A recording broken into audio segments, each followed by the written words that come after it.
What's going on, everybody? Mortem here, this time bringing you some of my favorite free RPGs, because with the ever-increasing costs, both in people's daily lives, but also in gaming specifically, I think it's naturally worth highlighting where you can either get a great deal or just play something that doesn't cost anything to begin with, and that's why when I cover things like Steam sales, I've been really trying to push those things home. But in the case of today's video, I wanted to talk about some games that you don't really have to put up any cash at all to actually play, while at the same time avoiding games that actually use the free-to-play model as an excuse to monetize it even more heavily than it would be if it was paid. And because of that, there's really only 4 games on this list, because while there are plenty of free-to-play games out there, what they tend to do is use the fact that they can get you in the door for free to then push a store in your face that actually has a ton of predatory monetization. This isn't always the case. I think some free-to-play games use it to also get people in the door, but then their monetization is much more about, obviously continuing the work of upkeep on the game itself. That is a thing that happens, and for this reason, categories like that tend to fall into some version of online game. But like I mentioned, that's the type of thing I'm wanting to avoid in this video. But before we dive into that, there is obviously one other thing that needs to be mentioned, because talking about a subject like this inevitably brings out the people who can tell you all about how they pirate everything and don't pay for anything at all. And while I'm not here to preach morals to anybody, there are plenty of practical reasons why you wouldn't want to go around pirating things, but yes, you will always find piracy at the end of lackluster service. Otherwise, though, let's actually go ahead and dive into this thing and talk about some games that I think are really awesome that you could play for free. Starting first with a game called Moonring. Moonring is an interesting title that was developed during COVID by a co-creator of the Fable series. It was a pet project, and rather than release it for cash, he decided to just release it for free, and it has a surprising amount going on considering its lack of a cost, I suppose. But Moonring is an interesting game that combines dark fantasy, turn-based tactics with also like classic roguelike type stuff as well on occasion, but only mildly, mind you, because this one is set in the world of Caldera that was plunged into an eternal darkness, which is why everything has this sort of neon aesthetic to it, which has naturally then, of course, brought its own twisted religion at the same time, centered largely around dreamers and their gods, but you play as a dreamless, someone free to choose their own destiny, and you're going to do exactly that by exploring the large open world as you navigate the game's, I believe, infinite, more or less, dungeons that you can jump into as you try to make your mark on this strange world. But it's got a lot of different features, things like ship-to-ship combat, a magic system, other mysteries like gifts from the gods as an example. But Moonring is a really cool game that has a lot going on. And while its aesthetic isn't exactly anything to get too excited about, for a free game I think it offers a shocking amount of content, which is why when it comes to free games that are actually good and not also monetized on the side, I think Moonring definitely tops that list for me. But there is another more obvious one I want to mention, and this is none other than The Elder Scrolls II Daggerfall. Some people may or may not know this, but Daggerfall is just free. You don't have to pay for that at all, which is curious given that they're still charging for Redguard and Battlespire, which are like $6 each, but for some reason they've just let Daggerfall be free. And what's crazy about that is that while Daggerfall on its own is probably not, admittedly, something people would want to bother with even for free, just because of all like the work and everything that would get into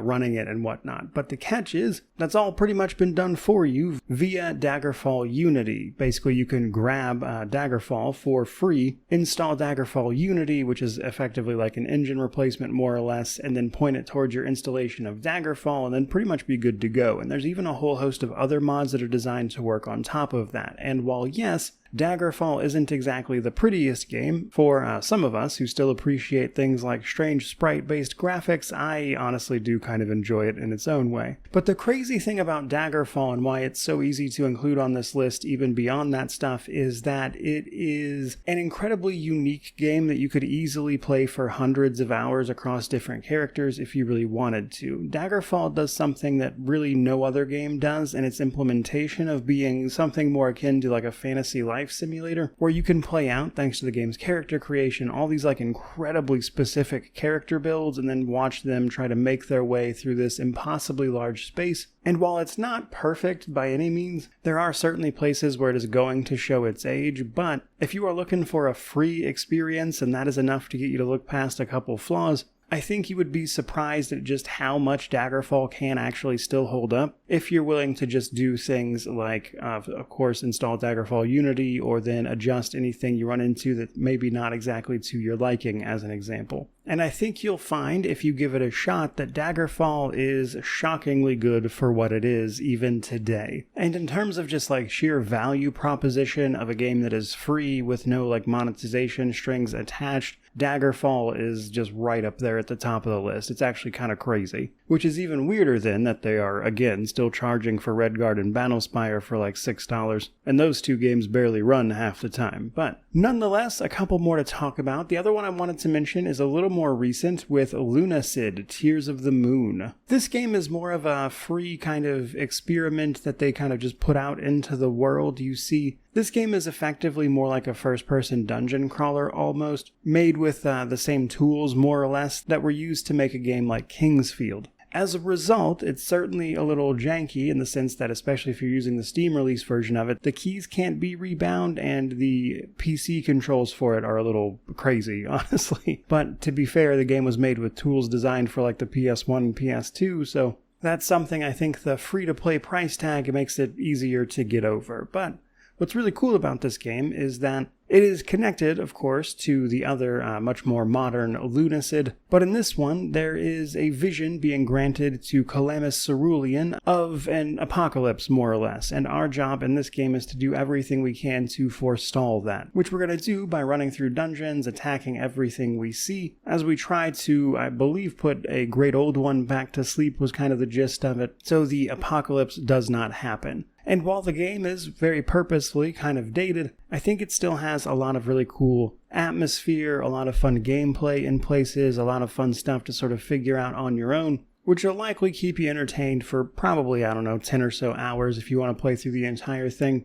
And for the grand price of free, I think it's a fun little adventure. And then last but not least, none other than, of course, Path of Exile. Path of Exile, 1 at the moment, and then eventually 2, are both going to be free to play, though 2 is currently in early access and you have to buy a Founders Pack to get in on that. It will eventually, once it launches in 1.0, be a free game, but that might be a long way off as they are still kind of actively iterating over there, and things are changing all the time. So for the sake of this video, we'll keep it to Path of Exile 1. You see, I'm the type of person that really loves a good ARPG, and in particular things like Diablo, Path of Exile, Last Epoch, that kind of thing. I find those games incredibly relaxing. The problem with them is, especially in the modern day with things like Diablo, you have to both buy the actual game, but then also be hit with monetization via the store trying to convince you to buy like $70 worth of skin bundles, and it's nonsense. Path of Exile, while it does have an in-game monetization method via things like skins and whatnot, the game itself is actually free to play, and what's more, it is a really good game on top of that is constantly getting new content that you are not gated off via whether or not you've paid for anything in the store or not. There are some quality of life things in the store, like various storage tabs, stuff like that, that are probably going to be something you would want generally, and I think that's really kind of the only case where it feels like the game is actively trying to get you to spend money on it, because the rest is really just optional, cosmetic type of things that aren't really necessary to play the game at all, and in fact, it's a game you could also easily play for untold thousands of hours, and many people have, in fact, done exactly that. And really, my only kind of gripe about this game these days is that it is so content-dense and intense with all of its systems and everything that it requires a lot of effort to get into and play at a high level, which means it's really not an easy game to put down for a while and then come back to later. But even if you're not really interested in like a super sweaty endgame, you can still spend a lot of time just running through the story and enjoying the gameplay mechanics before it gets to the endgame, where it starts to get a little bit crazy in terms of everything you've got to keep up with and know. But in spite of that, I mean, just in terms of raw value, obviously Path of Exile being free and having all that content and free expansions over the years done in a way that does not heavily push you into paying for a bunch of stuff and trying to get you hooked on microtransactions and all that, I think Path of Exile has done a really great job in that regard. And while it remains to be seen if Path of Exile 2 can obviously follow up on that, we shall certainly find out one way or another. And while that is only 4 entries, that's really the only games I wanted to talk about personally. There are other free-to-play games I would say that I have played before and I don't think are necessarily bad or anything. They are, however, a little more like MMO-ish in nature, especially things like Guild Wars 2 or Star Wars The Old Republic, and while those games aren't technically free, they also hide a lot of, I would say, very necessary quality of life behind paid features that make it feel less free to play than it would like to proclaim that they are, which is why I'm going to go ahead and keep this at 4. But there are a few great RPGs that are free to play, and if you're up for it, can even provide, honestly, a great experience, which is why they're my favorites. But that said, I'd love to hear about some of your favorites down in the comments section below, which naturally means to like, comment, subscribe, all that YouTube jazz. But regardless of any of that, truly, just thank you so much for watching. I really do appreciate it. May you wander in wisdom and have an amazing day.